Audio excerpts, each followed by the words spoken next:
Welcome to the Reality Revolution. Today, we are returning to our series on the universal laws. Recently, you may have noticed a pattern on the channel. I've been trying to do a deep dive on the universal laws that are tied into our reality. I believe this is the algorithm in understanding the simulation, as I repeatedly say. If we understand these laws, then we can use them to our benefit. We can understand the nature of life and the ways that cause and effect come around within this simulation. We have recently discussed the law of receiving, the law of increase, the law of success, the law of forgiveness, the law of compensation. Each of them have resulted in important levels of awareness and have aided me incredibly in my own life and with clients that I've worked with. Sometimes it's very simple. We try to make the world somewhat complicated, but in many ways, the world is quite simple. It is running upon some very basic universal laws, and not very many of them. If we understand these laws and that they are always in effect, then we can use them to our benefit. It is so wonderful once you understand that these laws are for your benefit. And if you utilize them, incredible things will happen. But it's like the law of gravity. You cannot overcome the law of gravity. If you jump out of a building, you're not going to fly upward because that is not the law. We can create our reality within the different algorithms and different laws within this simulation. One of the most important is the law of sacrifice. The law of sacrifice has been discussed in religious circles from the very beginning of time.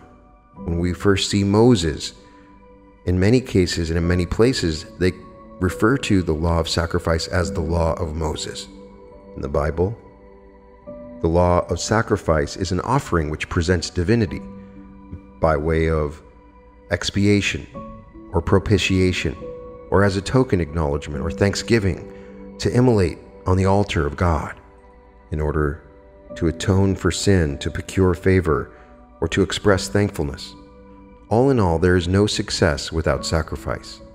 Oftentimes, some people are called to give up more than others. However, in the end, everyone must sacrifice something at some point. Sacrifices are instructive as well as worshipful. They are usually accompanied by prayer, devotion, and dedication. We must realize that our faith is a faith of sacrifice. Our idea of reality creation is rooted in these old spiritual principles, and they are based upon books with full laws of commands, and they deal with sacrifices. We see the fulfillment of those sacrifices in the New Testament, and they call people of God to make sacrifices of themselves. The idea and process of sacrifice is scattered throughout ancient spiritual texts. They are hints of sacrifice as far back as Genesis. If you're interested in doing more research on specific instances of sacrifice, Genesis 4:2-5, where they discuss sacrifices offered by Cain and Abel. Later she gave birth to his brother Abel. Now Abel kept flocks and Cain worked the soil. In the course of time, Cain brought some of the fruits of the soil as an offering to the Lord, and Abel also brought an offering, fat portions from some of the firstborn of his flock. The Lord looked with favor on Abel and his offering, but on Cain and his offering he did not look with favor. So Cain was very angry and his face was downcast.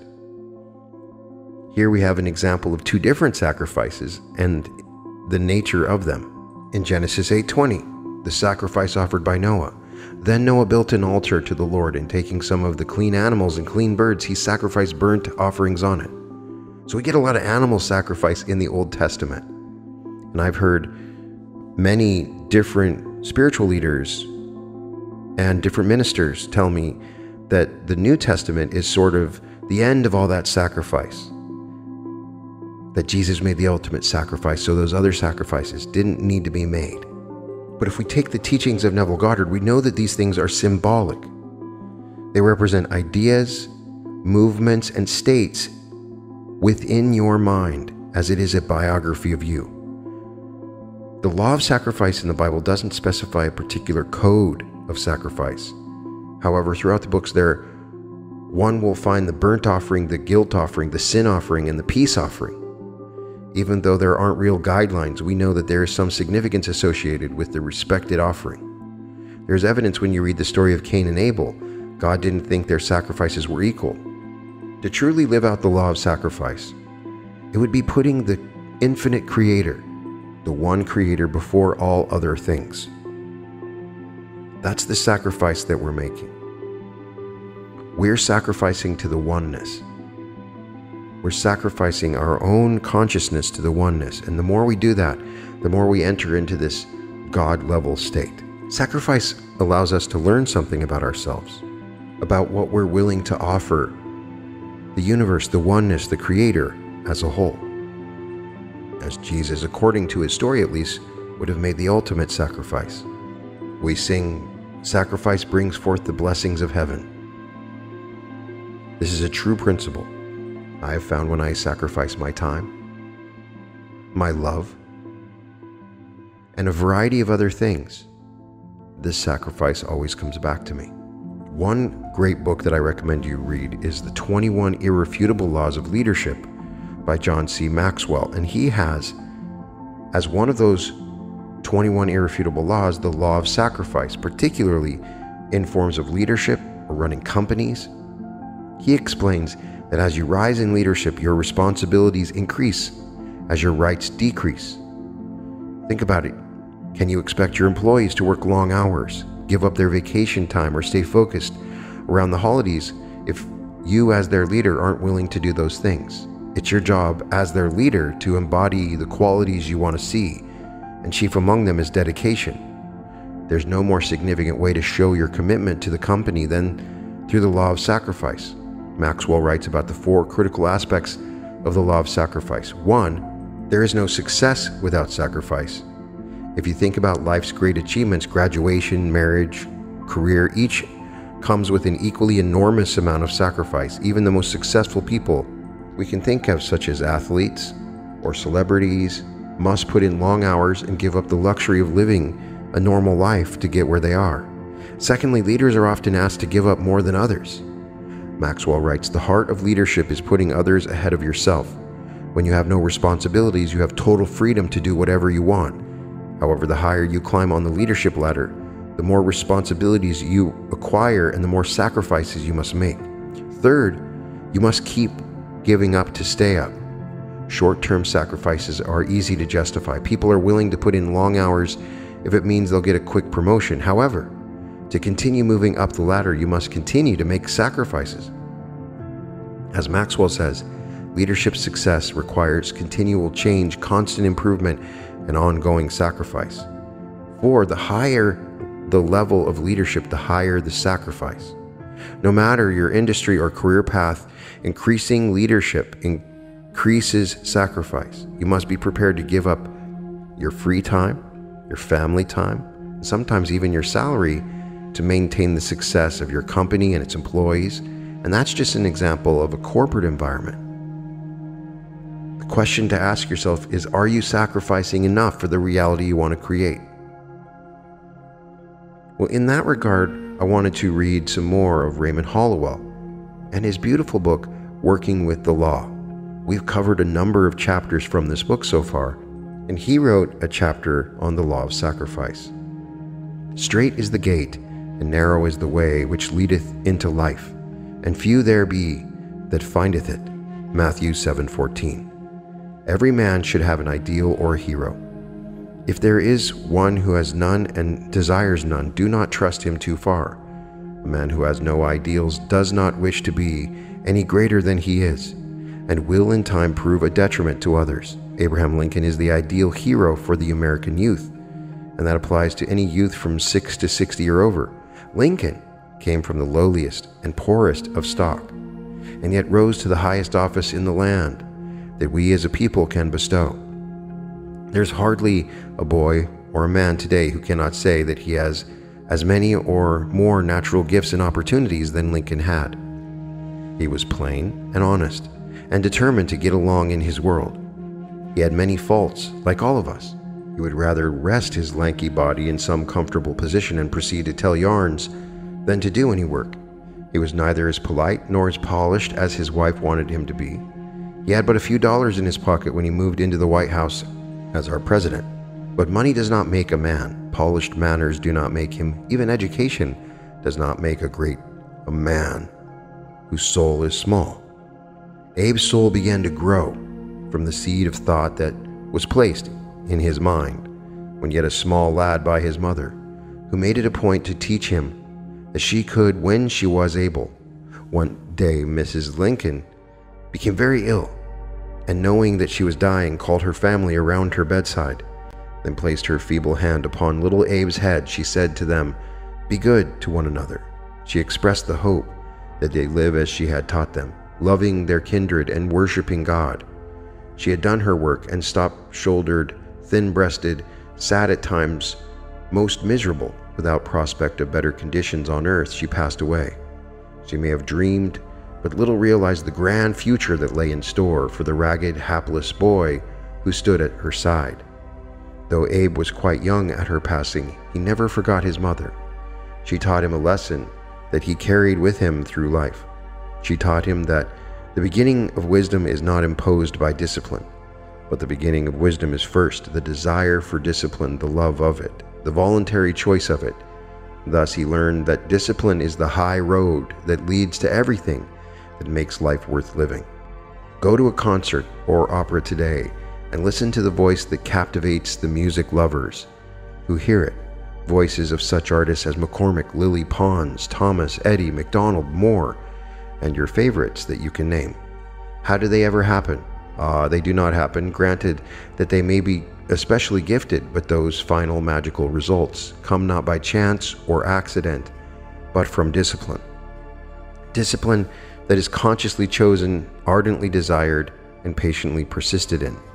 We hear it said that we are an undisciplined generation of people.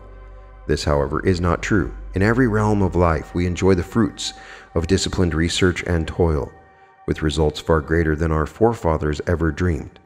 I shall never forget the thrilling experience I had one evening sitting in my home before a cozy fireside.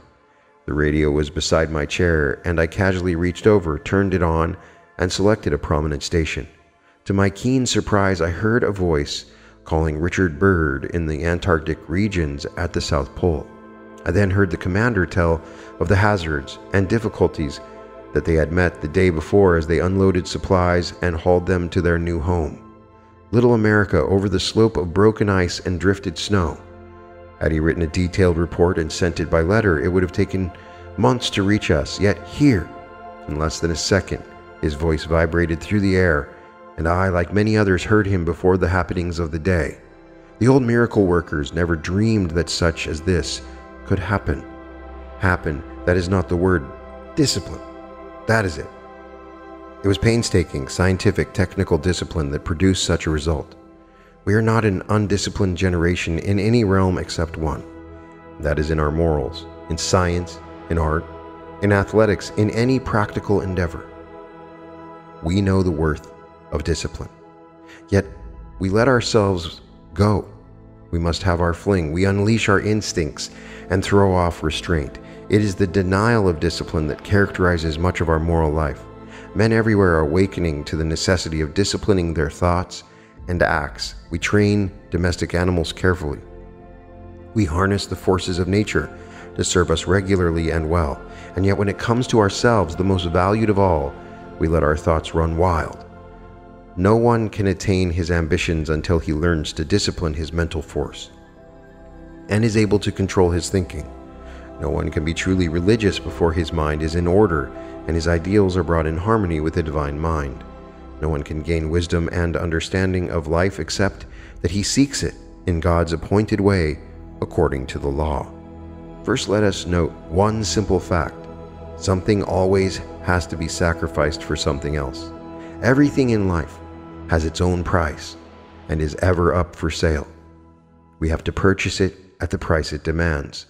Day after day, we go up to life's counter and say, I will give you this if you will give me that. This bartering has another name more familiar, perhaps. We call it sacrifice. Sacrifice, then, is not what our preachers have made it out to be. It is an inescapable necessity.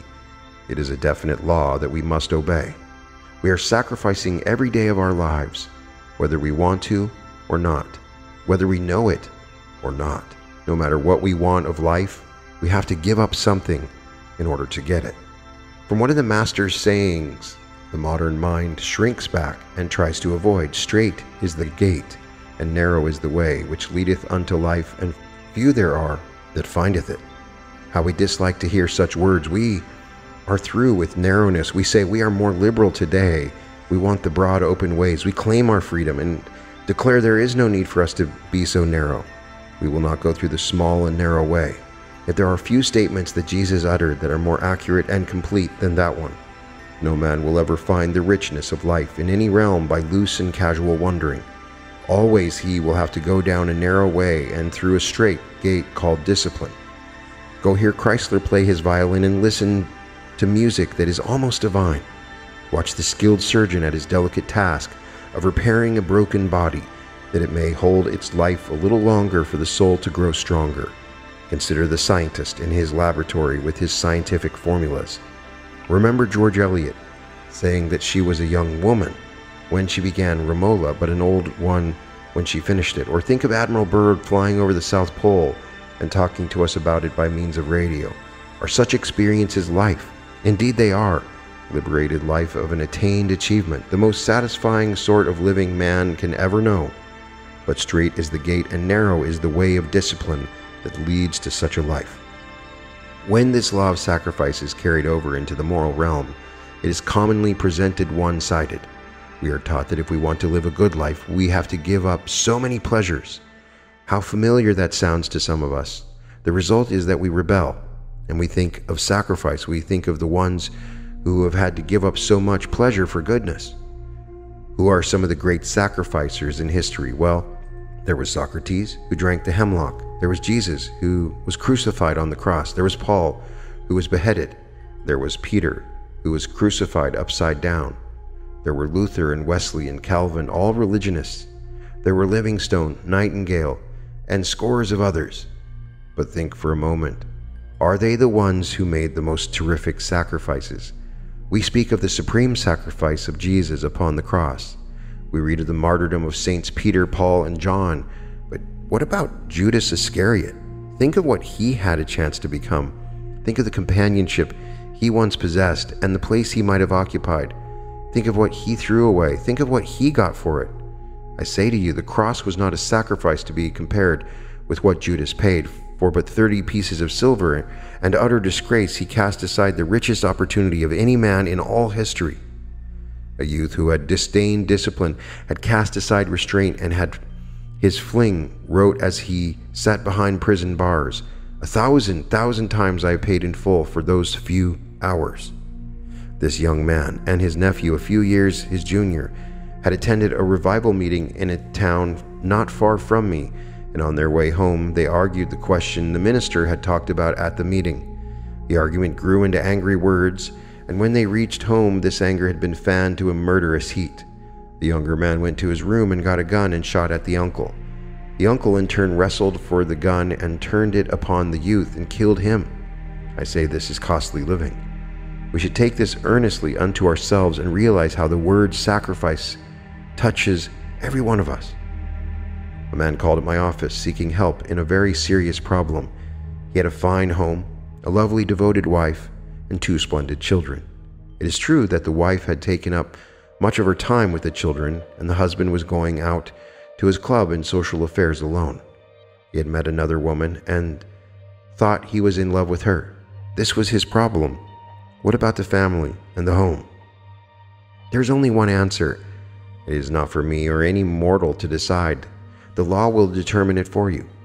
You cannot have a lovely home, a devoted family, and enjoy loose living. If you will not sacrifice or give up the loose living for the lovely home, you'll be forced to sacrifice a lovely home and loved ones for loose living.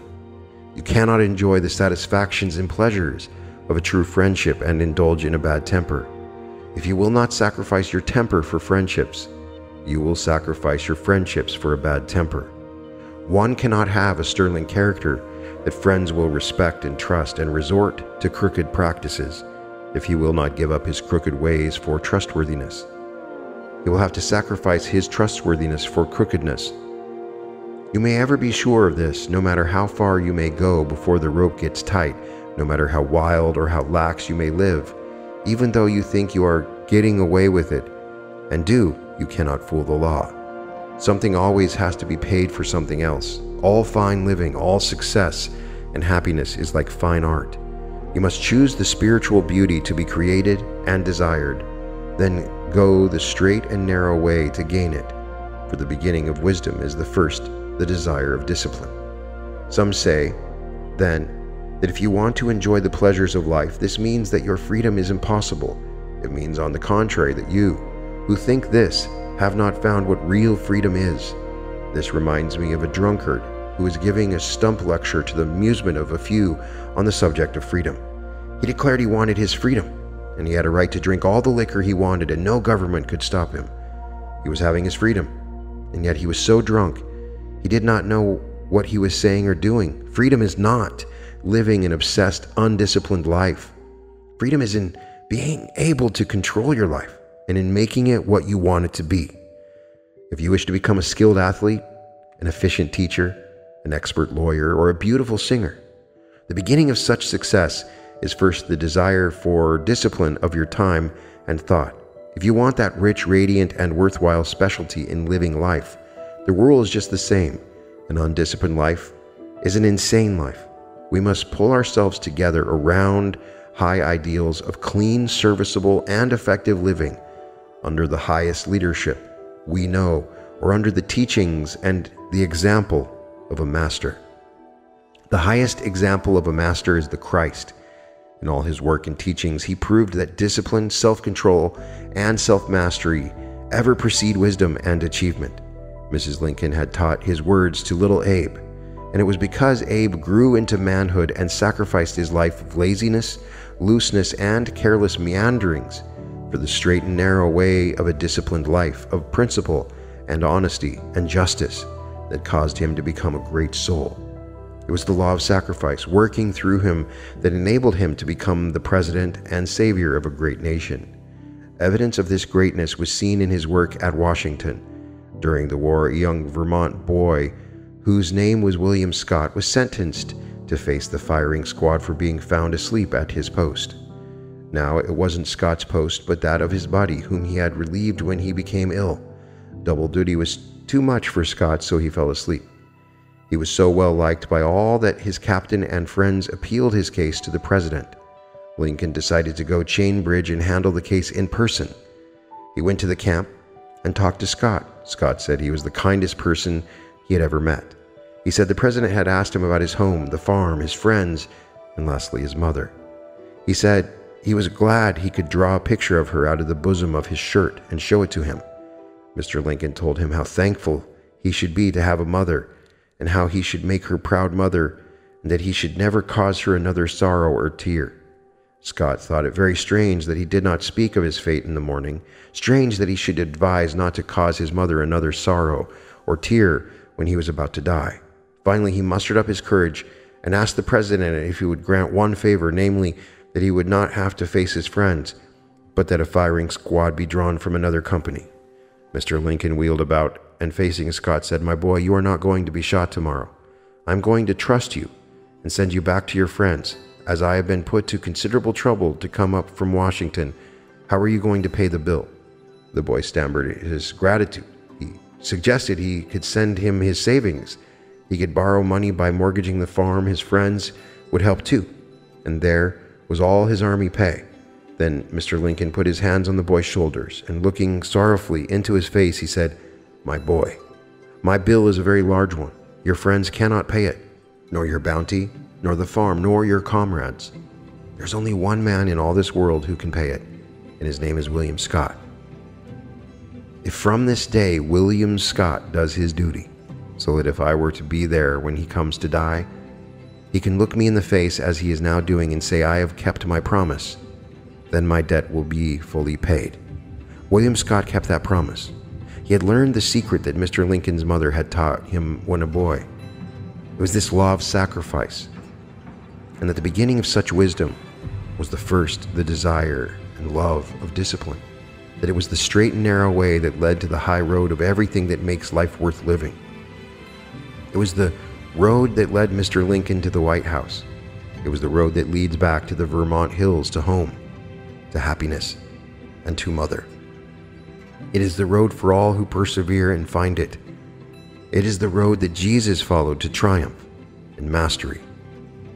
It is the road I recommend to you. For on it you will find the law of sacrifice ever working to bring you the joys and the pleasures that result always from the wisdom and understanding that accompany it. Blessed is the man who endureth temptation, for when he is tried, he shall receive the crown of life, which the Lord and law has promised to them that love him. Invictus. Out of the night that covers me, black as the pit from pole to pole, I thank whatever gods may be for my unconquerable soul. In the fell clutch of circumstance, I have not winced nor cried aloud. Under the bludgeonings of chance, my head is bloody, but unbowed. Beyond this place of wrath and tears looms but the horror of the shade, and yet this menace of the years finds and shall find me unafraid. It matters not how strait the gate, how charged with punishment the scroll. I am the master of my fate. I am the captain of my soul. W. E. Henley. So what you can get from this, what you can get from your own life and the lives of those around you, is the idea that what you sacrifice will come back to you. And look at those people that have lived wonderful lives. Look at what they sacrificed. There's always sacrifice behind any great success. At a minimum, you're sacrificing your time and your energy. You're always sacrificing something. But if you understand this role of sacrifice, you understand the true power of service. If you can sacrifice your comfort just a little bit, then on the other side of it, you will find the most incredible joy and bliss. Service often involves some sort of sacrifice. Sacrifice of your time. I'm too busy to be of service now. I got things to worry about for myself. There's often some sacrifice of the self involved in service. Maybe it's your money. Maybe it's something else. But in all cases, if you can learn that on the other end of that sacrifice, there's something glorious and wonderful. You're always repaid for what you sacrifice. But there's so much more to it. We all have to sacrifice something, and we'll sacrifice something in the end. It is the law. And it will determine the path that we end upon. It will determine the life that we live. And it will determine how close we are to the Creator. For the Creator gave the ultimate sacrifice, according to Neville Goddard. The Creator sacrificed Himself in all things, pouring out Himself into all of us to live, forgetting who He really was, to empower our souls in this flesh, to create worlds, galaxies, and universes. A sacrifice. This sacrifice allows for the universe to be as it is. A sacrifice to follow the laws of the universe.